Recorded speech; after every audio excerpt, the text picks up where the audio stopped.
Di Jawa Barat, saudara, bencana banjir juga terjadi di Kabupaten Pelalawan, Riau. Banjir merendam seribuan rumah warga di 5 kecamatan di Kabupaten Pelalawan.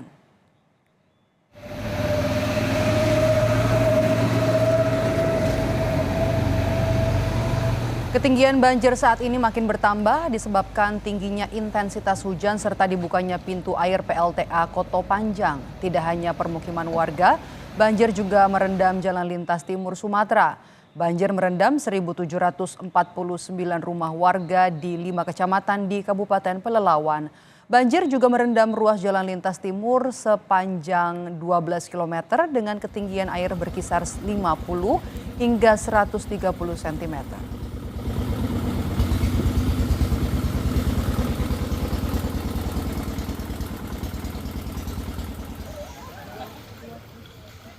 Kita akan pantau kondisi banjir di 2 lokasi siang ini. Saudara, sudah bersiap ada jurnalis Kompas TV, ada Noval Rabani di Kabupaten Bandung Barat dan juga Restira Maisha Putri di Pekanbaru Riau. Kita akan ke Noval terlebih dahulu. Noval, selamat siang.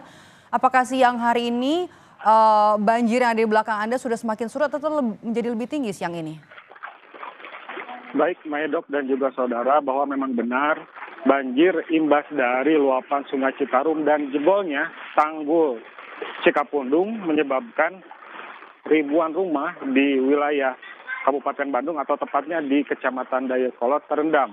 Sudah 2 hari ini masyarakat di wilayah ini merasakan dampak dari kejadian tersebut. Bahkan pemerintah desa mencatat ada sekitar 3.600-an rumah yang terdampak dari imbas luapan Sungai Citarum dan jebolnya tanggul di kawasan Kampung Lamajan kemarin. Maedop. Oke. Bagaimana dengan perbaikan tanggul sementara? Ini kan yang kita ketahui pemasangan geobag ya untuk sementara. Sifatnya sementara sampai kapan? Karena kalau kita lihat kan PJ Gubernur Jawa Barat juga sudah bilang kalau informasi dari BMKG prediksi curah hujan masih akan terus tinggi sampai dengan akhir Februari nanti. Baik, Maedop, untuk perbaikan tanggul di Kampung Lamajang ini diharapkan bisa selesai hari ini. Dikarenakan intensitas curah hujan yang masih tinggi, sehingga jika ini sudah selesai diperbaiki atau tanggul darurat ini diperbaiki, maka luapan sungai dari kawasan tersebut tidak meluap ke permukaan atau ke permukiman warga. Sehingga dari perbaikan ini juga terdampak pada mulai surutnya air di wilayah Dayakolot ini.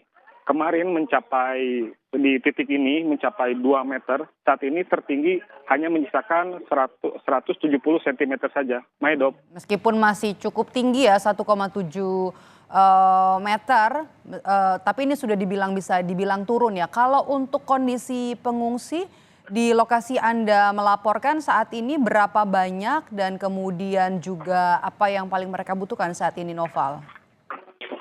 Baik, Maedok, pengungsi sendiri ada 2 titik, di mana di tempat saya melaporkan ini, Desa Dayakolot, pemerintah desa mencatat ada sekitar 78 orang atau 78 pengungsi, sedangkan di titik satunya lagi yang merupakan warga yang terdampak dari tanggul jebol itu tercatat ada sekitar 200-an orang.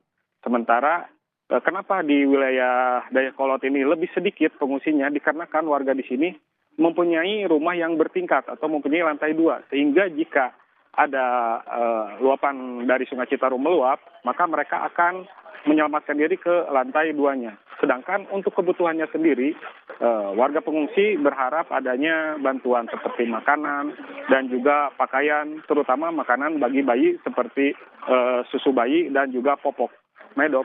Oke, baik, terima kasih Noval Rabani dari Bandung. Kita akan bergeser, kita pantau bagaimana kondisi banjir di Kabupaten Pelalawan. Restira, apakah banjir sudah semakin surut siang hari ini baik di kabupaten dekat permukiman warga ataupun di jalan lintas Sumatera?